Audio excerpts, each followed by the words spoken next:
Hello everyone, welcome in my YouTube channel study pool pharma. I am Saumya Dubey and आज हम आपको D pharma first year का एक subject है फार्मास्यूटिकल केमिस्ट्री, इसका इंट्रोडक्शन पढ़ाने जा रहे हैं। तो इंट्रोडक्शन पढ़ने के पहले आपको ये समझना चाहिए कि फार्मास्यूटिकल केमिस्ट्री का मतलब क्या है।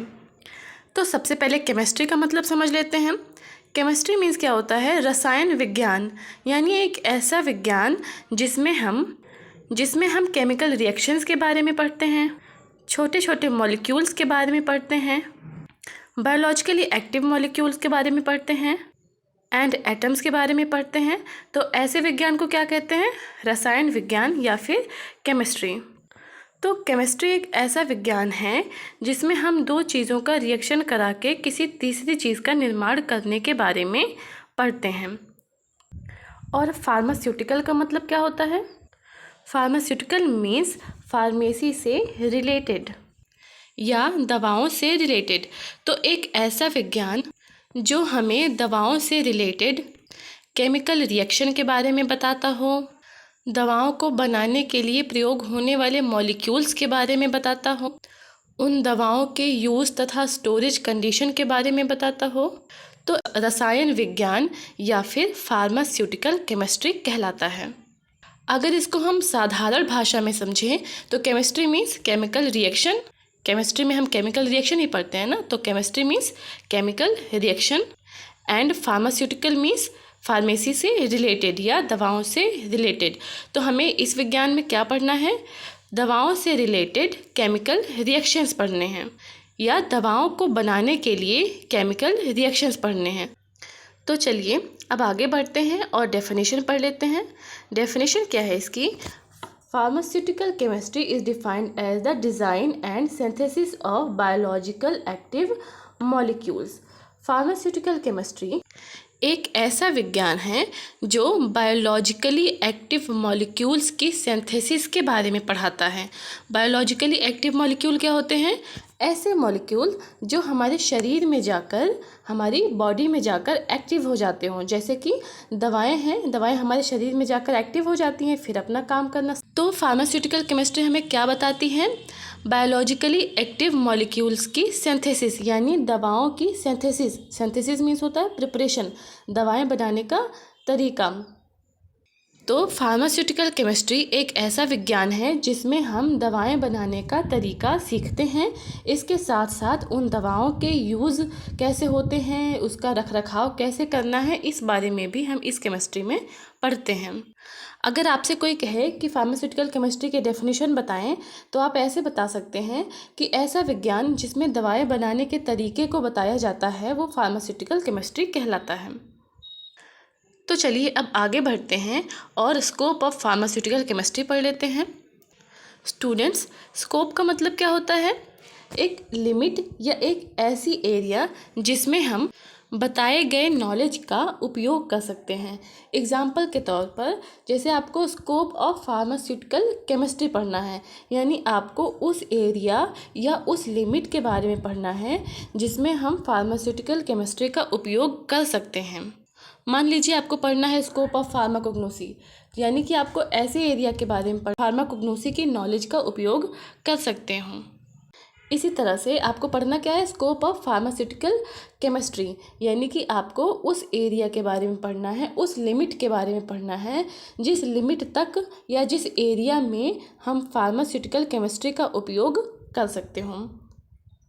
लेकिन यहाँ पर एक बात मैं आपके समझने के लिए बता दूँ, फार्मास्यूटिकल केमिस्ट्री में हम जो कुछ भी पढ़ते हैं, जो कुछ भी जानते हैं, उन्हीं जगहों पर फार्मास्यूटिकल केमिस्ट्री का उपयोग किया जा सकता है।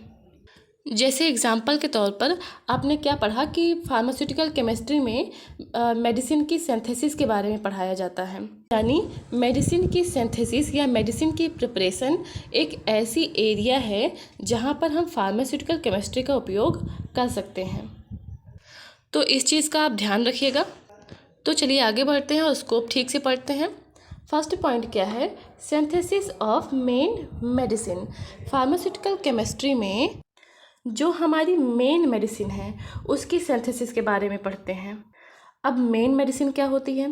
देखो एग्जांपल, मान लीजिए आपको 500 mg पैरासीटामोल की एक टैबलेट बनानी है। तो 500 mg पैरासीटामॉल अगर हाथ पर आप रखेंगे तो हाथ पर रखते ही वो गायब हो जाएगा।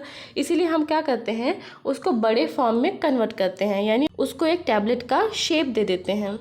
तो टैबलेट बनाने के लिए टैबलेट का शेप कैसे दिया जाएगा, उसमें कुछ कलरिंग एजेंट, कुछ फ्लेवरिंग एजेंट या स्वीटनिंग एजेंट, ये सब कुछ मिला देते हैं और मिलाकर एक टैबलेट तैयार करते हैं। तो टैबलेट बनाने का ये जो प्रोसेस है ये हम पढ़ेंगे फार्मास्यूटिक्स में। लेकिन जो स्पेशल 500 mg है आपका पैरासीटामॉल, उसको क्या कहते हैं, उसको मेन मेडिसिन कहते हैं। तो मेन मेडिसिन बनाने का प्रोसेस हम कहाँ पढ़ेंगे, फार्मास्यूटिकल केमिस्ट्री में। तो पहला स्कोप क्या है आपका, in the synthesis of main. Pharmaceutical chemistry का पहला स्कोप है सिंथेसिस ऑफ मेन मेडिसिन, यानी मेन मेडिसिन बनाने के समय पर हम फार्मास्यूटिकल केमिस्ट्री का उपयोग कर सकते हैं। सेकेंड पॉइंट क्या है आपका, storage condition and use of organic and inorganic substances. Organic and inorganic substances क्या होते हैं, इसको हम मेडिसिन ही कहते हैं। तो पहले तो हमने दवा बना ली, अब हम क्या करेंगे, दवाइयों के स्टोरेज के बारे में पढ़ेंगे, यानी कौन सी कंडीशन पर कौन सी दवा को स्टोर किया जा सकता है। जैसे कुछ दवाइयाँ होती हैं जिनको कूलिंग टेम्परेचर पर स्टोर किया जाता है, कुछ दवाइयाँ होती हैं जिनको नॉर्मल टेम्परेचर पर स्टोर किया जाता है। इसके साथ साथ कुछ दवाइयाँ ऐसी भी होती हैं जिनको आप प्रेगनेंसी में यूज़ नहीं कर सकते हैं। तो दवाइयों की स्टोरेज कंडीशन डिसाइड करने के लिए भी हमें फार्मास्यूटिकल केमिस्ट्री की आवश्यकता पड़ती है। तो ये दूसरा स्कोप हो गया फार्मास्यूटिकल केमिस्ट्री का। थर्ड पॉइंट है हमारा प्रॉपर्टी ऑफ ऑर्गेनिक और इनऑर्गेनिक सब्सटेंसेस। अब पहले आप प्रॉपर्टी का मतलब समझ लीजिए। प्रॉपर्टी मीन्स होता है गुण या क्वालिटीज़, यानी जो मेडिसिन है हमारी उसके क्या गुण हैं, क्या क्वालिटीज़ हैं, ये भी कंफर्म करने के लिए, ये भी डिसाइड करने के लिए हमें फार्मास्यूटिकल केमिस्ट्री का उपयोग करना पड़ता है। अब किसी मेडिसिन की क्या क्या प्रॉपर्टीज़ हो सकती हैं, पहले तो वो दिखता कैसे है, दूसरा वो टेस्ट में कैसे है, तीसरा उसकी स्मेल कैसी है, चौथा वो किन किन और जगहों पर या किन किन और बीमारियों में उपयोग किया जा सकता है। तो ये सारी चीज़ें क्या होती हैं, प्रॉपर्टी होती हैं किसी मेडिसिन की। तो प्रॉपर्टी डिसाइड करने के लिए, मेडिसिन के गुण डिसाइड करने के लिए भी आपको फार्मास्यूटिकल केमिस्ट्री की आवश्यकता पड़ेगी। मीन्स ये तीसरा स्कोप हो गया फार्मास्यूटिकल केमिस्ट्री का। फोर्थ पॉइंट है chemical structure of molecules.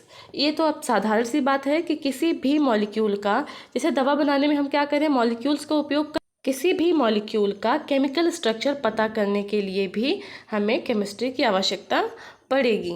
Means ये तीसरा स्कोप हो गया। अगर हमें किसी भी मेडिसिन का या किसी अदर सब्सटेंस का केमिकल स्ट्रक्चर पता करना है तो भी हमें केमिस्ट्री के क्षेत्र में जाना पड़ेगा या केमिस्ट्री में बताई गई नॉलेज का उपयोग करना पड़ेगा। नेक्स्ट पॉइंट है हमारा टाइप ऑफ फॉर्मुलेशन। देखो, कोई मेडिसिन है वो कई तरह से बनाई जा सकती है। मतलब आप टैबलेट फॉर्म में भी देख सकते हो एक ही मेडिसिन को, उसी को सिरप फॉर्म में देख सकते हो, उसी को कैप्सूल फॉर्म में देख सकते हो, या उसको ऑइंटमेंट फॉर्म में देख सकते हो। तो मेडिसिन की अलग अलग फॉर्मुलेशन बनाने के लिए भी हमें केमिस्ट्री के क्षेत्र में जाना ही पड़ेगा, यानी कि ये भी एक स्कोप है फार्मास्यूटिकल केमिस्ट्री का। फोर्थ पॉइंट है ब्रांड नेम। ब्रांड नेम क्या होता है, वो नाम जिससे वो दवा मार्केट में उपलब्ध हो रही हो उसको ब्रांड नेम कहते हैं। तो ब्रांड नेम भी केमिस्ट्री में डिसाइड होता है, या कह सकते हैं कि ब्रांड नेम भी केमिस्ट्री में पढ़ाया जाता है। तो चलिए अब आगे बढ़ते हैं और देखते हैं क्या ऑब्जेक्टिव्स है फार्मास्यूटिकल। देखो, ऑब्जेक्टिव और स्कोप्स ये काफ़ी हद तक सिमिलर हैं, क्योंकि ऑब्जेक्टिव का मीन्स क्या है, उद्देश्य। फार्मास्यूटिकल केमिस्ट्री का उद्देश्य क्या क्या है, सिखाना। और स्कोप में आपने क्या पढ़ा था कि क्या एरिया है जिसमें हम फार्मास्यूटिकल केमिस्ट्री का उपयोग कर सकते हैं। तो एक तरह से देखें तो मैंने आपको बताया था कि जो चीज़ें केमिस्ट्री में पढ़ाई जाती हैं वही उसका स्कोप भी होती हैं, और जो चीज़ें केमिस्ट्री में पढ़ाई जाती हैं वही चीज़ें केमिस्ट्री का ऑब्जेक्टिव भी होती हैं, वही बताना केमिस्ट्री का उद्देश्य भी होता है। स्कोप में और ऑब्जेक्टिव्स में काफ़ी चीज़ें सिमिलर हैं। आप इनको अगर थोड़ा सा मिलाकर समझ लेंगे तो आपको याद करने में काफ़ी आसानी हो जाएगी। तो चलिए अब थोड़ा सा ऑब्जेक्टिव देखते हैं क्या है इसमें। फार्मास्यूटिकल केमिस्ट्री में हम जो फार्मास्यूटिकल सब्सटेंसेस होते हैं, अब फार्मास्यूटिकल सब्सटेंसेस क्या होते हैं, वही जो दवाएं होती हैं उन्हीं को हम फार्मास्यूटिकल सब्सटेंसेस बोलते हैं। केमिस्ट्री में जो भी फार्मास्यूटिकल सब्सटेंसेस होते हैं उनके डिफरेंट पहलुओं के बारे में, उनके अलग अलग पहलुओं के बारे में भी हम केमिस्ट्री में जानते हैं। या एक आसान भाषा में कह सकते हैं कि फार्मास्यूटिकल केमिस्ट्री फार्मास्यूटिकल सब्सटेंसेस के अलग अलग पहलुओं के बारे में भी डिस्कस करती हैं। तो कौन कौन से वो पहलू हैं जिनके बारे में डिस्कस करती है, आइए देखते हैं।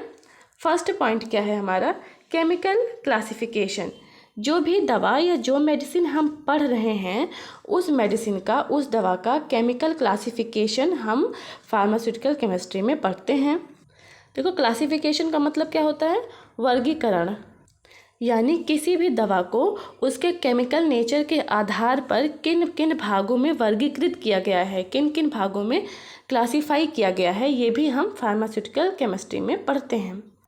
इससे आपको ये बेनिफिट मिल जाता है कि केमिस्ट्री की कौन सी दवा कैटेगरी की है और किस चीज़ के लिए उपयोग हो सकती है, ये जानकारी आपको क्लासिफिकेशन के माध्यम से मिल जाती है। अब और क्या पढ़ते हैं हम केमिस्ट्री में, नेक्स्ट पॉइंट है हमारा केमिकल नेम। IUPAC नेम के बारे में अगर आप जानते होंगे तो आप इस लाइन का मतलब अच्छे से समझ जाएंगे। IUPAC नेम वो प्रक्रिया होती है जिसमें दवाइयों के केमिकल नाम रखे जाते हैं। तो इस माध्यम से हम दवाइयों के केमिकल नेम के बारे में भी जान लेते हैं। अगर आप मेडिकल स्टोर पर जाते होंगे दवाइयाँ मांगने तो अक्सर बोलते होंगे हमें इस फार्मूले की मेडिसिन दे दी जाए। ये जो फार्मूला है वो डिसाइड कैसे होता है, IUPAC नेम के द्वारा, और उसी को हम क्या कहते हैं, केमिकल नेम कहते हैं। नेक्स्ट पॉइंट क्या है हमारा, केमिकल स्ट्रक्चर। अब दवाइयाँ बनाने के लिए हम जिन भी मॉलिक्यूल्स का उपयोग करेंगे उनका स्ट्रक्चर भी हम केमिस्ट्री में पढ़ते हैं। केमिकल स्ट्रक्चर मीन्स वो जो फार्मूला है वो एक्चुअल में किस तरह से दिखता है, कैसी उसकी इमेज है। नेक्स्ट पॉइंट है हमारा डिफरेंट टाइप ऑफ फार्मूलेशन। इसके बारे में मैंने आपको पहले बता दिया है। अलग अलग तरह के जो फार्मूलेशंस होते हैं, यानी सिरप हो गया, टैबलेट हो गया, कैप्सूल हो गया, तो केमिस्ट्री में हम अलग अलग टाइप के फार्मूलेशंस पढ़ेंगे। फिर से आ गया है ब्रांड नेम। ब्रांड नेम मतलब वो नेम जिसमें जिस नाम से वो दवा मार्केट में उपलब्ध हो रही हो उसको ब्रांड नेम कहते हैं। तो इतनी चीज़ें आपको समझ में आ गई होंगी। नेक्स्ट पॉइंट है हमारा इम्प्योरिटी टेस्ट। इम्प्योरिटी टेस्टिंग जानने से पहले समझना होगा कि इम्प्योरिटी क्या होती है। इम्प्योरिटी मीन्स अशुद्धता। कोई भी सामान बनाने के लिए जब भी हम कोई सामान प्रिपेयर कर रहे होते हैं तो उसमें कुछ ना कुछ गलती हो जाती है, कुछ ना कुछ एरर हो जाती है, या कुछ ना कुछ अशुद्धता हो जाती है। तो केमिस्ट्री में हम उस अशुद्धता को टेस्ट भी करते हैं। मीन्स जो भी अशुद्धता हुई है, जो भी इम्प्योरिटी हुई है, उसको टेस्ट करते हैं कि ये कौन सी इम्प्योरिटी है और इसको कैसे दूर किया जाए। तो इसी को कहते हैं इम्प्योरिटी टेस्टिंग। नेक्स्ट पॉइंट है बेसिक क्वालिटी कंट्रोल। किसी भी दवा का जो क्वालिटी कंट्रोल होता है उसे कैसे करना है, ये भी हम केमिस्ट्री में पढ़ेंगे। एंड लास्ट पॉइंट है हमारा use, stability and storage condition of drug. जो भी दवा हमने बनाई है उसका यूज़ क्या है, उसकी स्टेबिलिटी क्या है एंड उसकी स्टोरेज कंडीशन क्या है, वो किस तरह से रखी जाएगी। देखो, यूज़ मतलब आप जानते हो उसका उपयोग क्या है। स्टेबिलिटी मतलब वो कितने समय तक स्टेबल रह सकती है, कितने समय तक वो एक्सपायर नहीं होगी। एंड स्टोरेज कंडीशन मीन्स वो कंडीशन जिसमें दवा रखी जाएगी, यानी गर्मी में रखी, नॉर्मल टेम्परेचर पर रखी जाएगी या कूलिंग टेम्परेचर पर रखी जाएगी, वो होती है स्टोरेज कंडीशन। तो जो भी दवा हम बनाते हैं उसके यूज़ के बारे में, उसकी स्टेबिलिटी के बारे में और उसके स्टोरेज कंडीशन के बारे में भी हम केमिस्ट्री में पढ़ते हैं। तो यही कुछ पॉइंट्स हैं जो केमिस्ट्री के ऑब्जेक्टिव्स हैं, मीन्स फार्मास्यूटिकल केमिस्ट्री का उद्देश्य है। इन्हीं पॉइंट्स को बच्चों को समझाना ही फार्मास्यूटिकल केमिस्ट्री का उद्देश्य है। Thank you for watching this video and please like and subscribe